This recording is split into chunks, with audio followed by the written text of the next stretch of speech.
Hello guys, welcome back to profit diaries by Huram Malik. तो आज हमारा 12वां लेक्चर है मेडिकल बिलिंग का।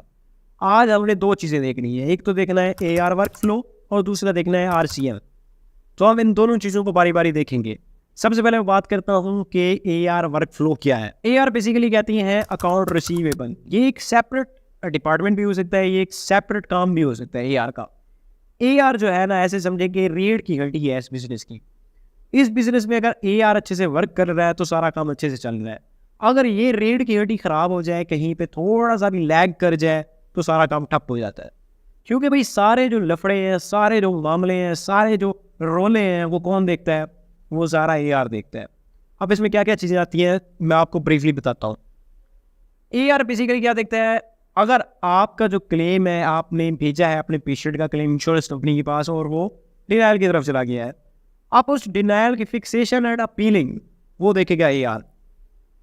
आपने जो क्लेम भेजा उसमें एरर किए हैं, उस पर क्या रीज़न है, उसकी क्या वजह है, उस पर जो डिनायल है वो क्यों लगा, ये सारा अकाउंट रिसीवेबल डिपार्टमेंट देखेगा कि इसमें इशू क्या है, और उसकी अपील भी फिर एआर करेगा। तो ये सबसे बड़ा काम भी एआर के अंदर आ गया। उसके बाद दूसरा काम ये है कि इसमें पेमेंट पोस्टिंग के रिलेटेड जो भी इश्यूज आते हैं वो भी एआर रिजॉल्व करता है।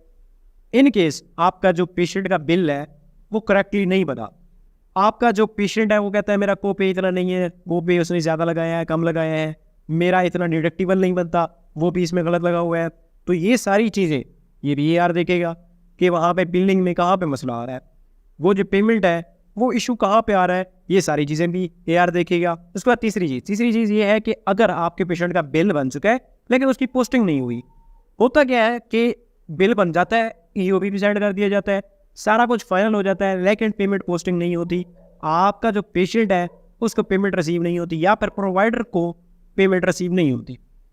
अब सारी चीज़ें हो चुकी हैं, इंश्योरेंस ने कह दिया भाई हमने सारा काम कर दिया है, ये बिल भी आपके पास आ गया, हमने सारी पेमेंट कर दी है, लेकिन वहाँ पे पोस्टिंग नहीं हुई, तो इस चीज़ को भी एआर देखेगा कि इशू कहाँ पे आया, इशू रिसीव करने वाले अकाउंट में आ रहा है या फिर वहाँ से इंश्योरेंस कंपनी के अकाउंट से आ रहा है, इशू कहाँ पे आ रहा है, ये सारी चीज़ें एआर देखेगा।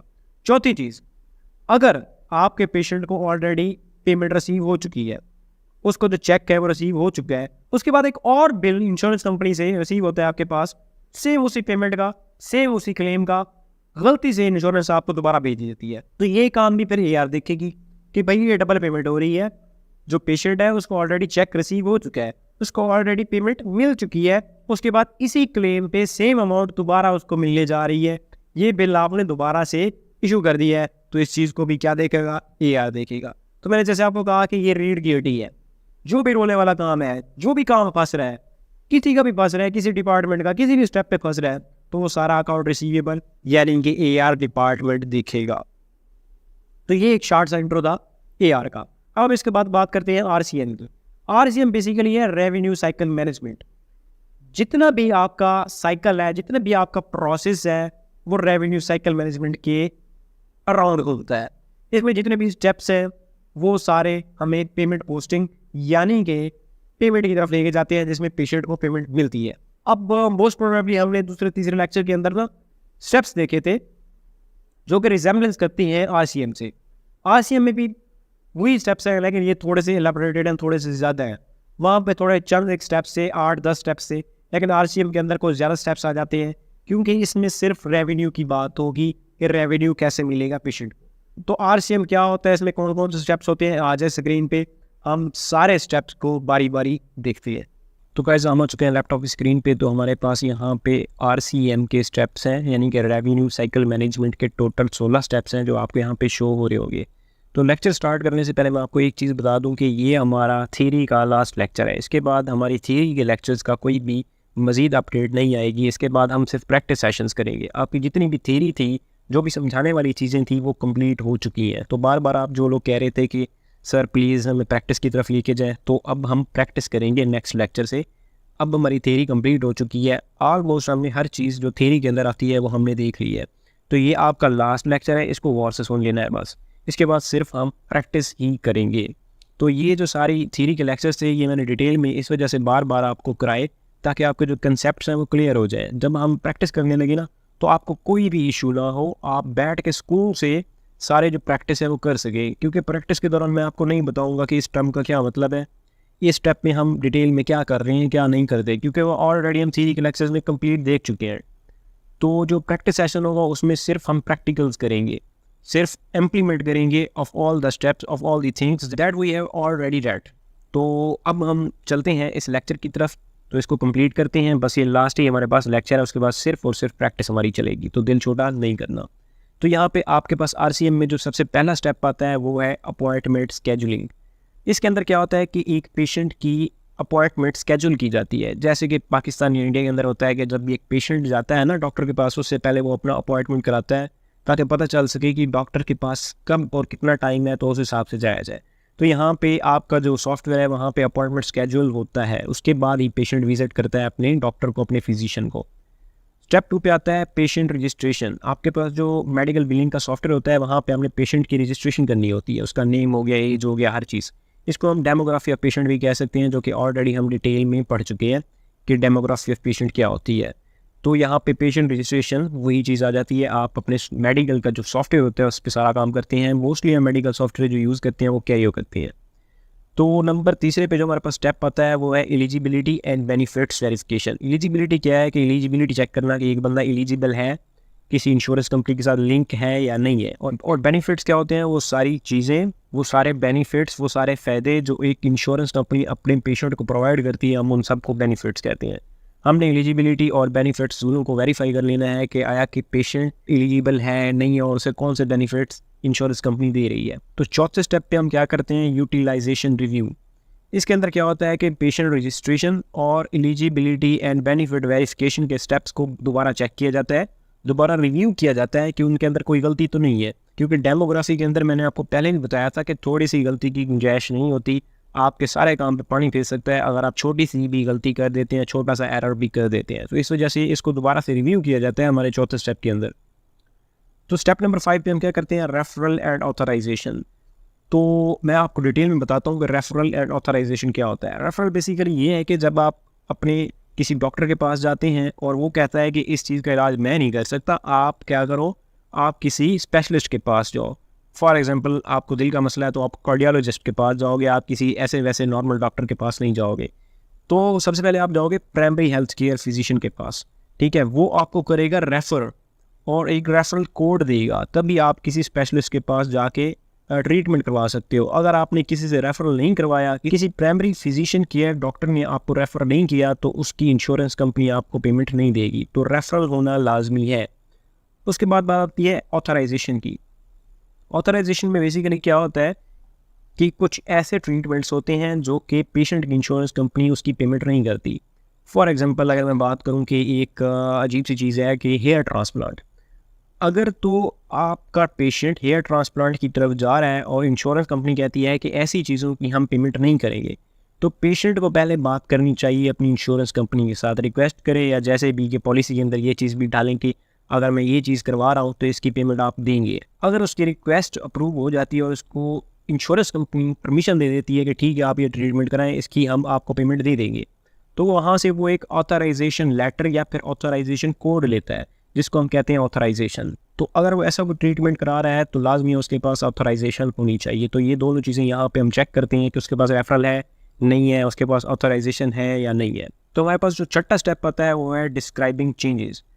अगर इन पिछले 2 से 4 स्टेप के अंदर कोई चेंजेस करनी है, आपको कोई एरर नज़र आता है, आपको कोई चेंजेस करनी पड़ जाती हैं, तो आप छठे स्टेप के अंदर इन सारे स्टेप्स का एक बार रिव्यू करेंगे, कहाँ पे गलती हो रही है, कहाँ पे नहीं हो रही, कोई अगर चेंजेस करनी है तो वो कौन सी हैं, ताकि हम कोडिंग करने से पहले उन चेंजेस को चेक कर लें, उनमें जो चेंजेस करनी है वो ऑलरेडी हम पहले कर लें, इससे पहले हम कोडिंग की तरफ जाएँ। तो छठे स्टेप के अंदर हम सारी चेंजेस को एक बार चेक कर लेते हैं। तो इसके बाद हमारे पास 7वां स्टेप जो आता है वो आता है कोडिंग एंड बिलिंग। ये मोस्टली जो हमारे मेडिकल कोडर होते हैं वो करती हैं, क्योंकि इसमें कोडिंग आती है, आपके जितने भी प्रोसीजर जो है उनकी हम कोडिंग करते हैं। तो 8वें स्टेप के अंदर आता है charge posting. Charge posting basically charge entry है, जो ऑलरेडी हम लेक्चर्स में फुल डिटेल के साथ देख चुके हैं। चार्ज एंट्री में क्या होता है कि प्रोसीजरल कोड्स सारे अप्लाई किए जाते हैं, जो भी प्रोसीजर पेशेंट के साथ हुआ है उन सबको हम चार्ज की सूरत में यानी कि कोड्स की सूरत में लिखते हैं और उसे कहते हैं चार्ज पोस्टिंग।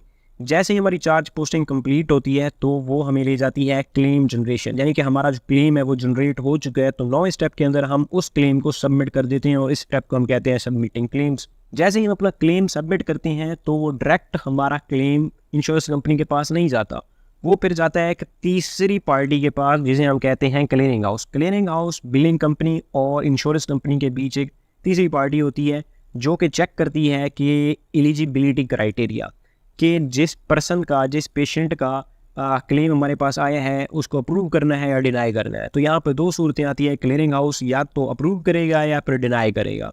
इन केस अगर वो अप्रूव करता है तो क्लियरिंग हाउस उस अप्रूव्ड क्लेम को आगे फॉरवर्ड कर देगा इंश्योरेंस कंपनी के पास। अगर वो डिनाई की तरफ जाता है तो फिर वापस मेडिकल बिलिंग के पास आ जाएगा। तो यहाँ पे हम ये समझते हैं कि अगर क्लियरिंग हाउस ने उसको अप्रूव कर दिया है तो फिर हमारे पास नेक्स्ट स्टेप जो आएगा पेमेंट पोस्टिंग का आएगा। पेमेंट पोस्टिंग के अंदर क्या होता है ऑलरेडी हम डिटेल से देख चुके हैं कि सारा हिसाब किताब जो पेशेंट इनवाइस है वो सारी पेमेंट पोस्टिंग के अंदर आ जाती है, सारा हिसाब किताब चेक करते हैं और पेमेंट की तरफ लेके जाते हैं। इन केस अगर क्लियरिंग हाउस उसको कर देता है डिनाई तो फिर हम सीधा आते हैं 12वें स्टेप पे जो कि हमारे पास है डिनायल मैनेजमेंट। तो हम उसको मैनेज करते हैं कि इस डिनायल को कैसे हम रीसबमिशन, करेक्शन, वो सारी चीज़ें हम करेंगे। तो वो हमारे पास 12वां स्टेप होता है जिसके अंदर हम मैनेज करते हैं एक डिनायल को। तो हमारे पास जो 13वां स्टेप आता है वो है सेकेंडरी फाइलिंग। हम दोबारा से एक क्लेम फाइल करेंगे और वो हमारे पास आएगा सेकेंडरी फाइलिंग के अंदर। उसके बाद 14वें स्टेप पे हमारे पास आता है अकाउंट रिसीवेबल यानी कि AR, जिसे हम कहते हैं AR डिपार्टमेंट, जो इस लेक्चर के स्टार्ट में हमने फुल कंप्लीट डिटेल में देखा है कि AR का क्या काम है। तो इसकी डिटेल में मैं मज़ीद नहीं जाऊँगा, ठीक है। तो उसके बाद 15वां जो हमारे पास स्टेप आता है वो है अपील प्रोसीजर। अपील प्रोसीजर में क्या होता है कि एक डिनायल को हम दोबारा आफ्टर करेक्शन रीसबमिशन करते हैं। जब उसकी फिक्सेशन हो जाती है तो उसको हम फिर लेके जाते हैं रीसबमिशन की तरफ, जिसमें हम अपील करते हैं, रिक्वेस्ट करते हैं अपनी इंश्योरेंस कंपनी को कि काइंडली इसको दोबारा से देखा जाए, जो भी इसमें एरर थे वो हमने चेक कर लिए हैं, वो हमने करेक्ट कर लिए हैं, तो हमारी अपील को कंसिडर किया जाए। ये काम कौन करता है? AR डिपार्टमेंट करता है। तो उसके बाद हमारे पास लास्ट जो स्टेप आता है वो आता है पेशेंट बिलिंग और कलेक्शंस। अब हमारा अगर क्लेम हो गया है अप्रूव्ड, पेमेंट पोस्टिंग सारा कुछ हो चुका है, तो इसके बाद ये होता है कि या तो पेमेंट जाती है फिजिशियन, डॉक्टर या क्लिनिक के पास, या फिर सीधी जाती है पेशेंट के पास। तो हमने ये चेक करना होता है कि जो क्राइटेरिया बन रहा था यहाँ पे पेमेंट पोस्टिंग के अंदर, क्या वही सेम अमाउंट मिली है पेशेंट को या नहीं मिली। तो यहाँ पे लास्ट हमारा स्टेप होता है पेशेंट बिलिंग। हमने चेक करना होता है कि पेमेंट मिल गई है कि नहीं। तो ये था आज का हमारा RCM का लेक्चर, जिसमें हमने सारे स्टेप्स को एक बार दोबारा देख लिया। अच्छा, ये मैंने क्यों आपको दोबारा एक बार रिपीट कराया, ये वजह से क्योंकि ये हमारा लास्ट लेक्चर है, तो सारे आपके लेक्चर जो है ना यहाँ पर रिकॉल हो गए। तो इससे क्या होगा कि नेक्स्ट लेक्चर के अंदर जब हम कोई भी प्रैक्टिस करने लगेंगे तो आपके लिए ईजी रहेगा। और ये हमारा लास्ट लेक्चर था थ्योरी के अंदर। तो आपने स्क्रीन पे देख लिया कि RCM क्या है, उसमें कौन कौन से स्टेप्स हैं, और साथ में आपने AR वर्क फ्लो को भी देख लिया है, ठीक है। तो AR बेसिकली एक फिक्सेशन टीम है। कोई भी इशू हो रहा है तो वो आपकी फिक्सेशन जो करेगी वो AR करेगी। इसको हम फिक्सेशन टीम भी कह सकते हैं। आपकी मेडिकल बिलिंग के अंदर सबसे इंपॉर्टेंट काम फिक्सेशन का है। कोई एरर आ रहा है, कुछ आ रहा है, वो AR देख रही है। तो हमने दोनों चीज़ों को देख लिया, RCM भी देख लिया और AR भी देख लिया। तो ये था आज का हमारा लेक्चर। मिलते हैं नेक्स्ट लेक्चर में, तब तक अपना ख्याल रखिए। और अगर अभी तक हमारे चैनल को सब्सक्राइब नहीं किया तो यार कर लो, किस चीज़ का इंतजार कर रहे हो, कर लो यार। और साथ में बेल आइकन को प्रेस करो ताकि जैसे मैं नेक्स्ट लेक्चर अपलोड करूँ आपका टाइम वेस्ट ना हो और आप जल्दी से उस लेक्चर को याद कर सको, तैयार कर सको। तो मिलते हैं नेक्स्ट लेक्चर में। अल्लाह हाफिज़।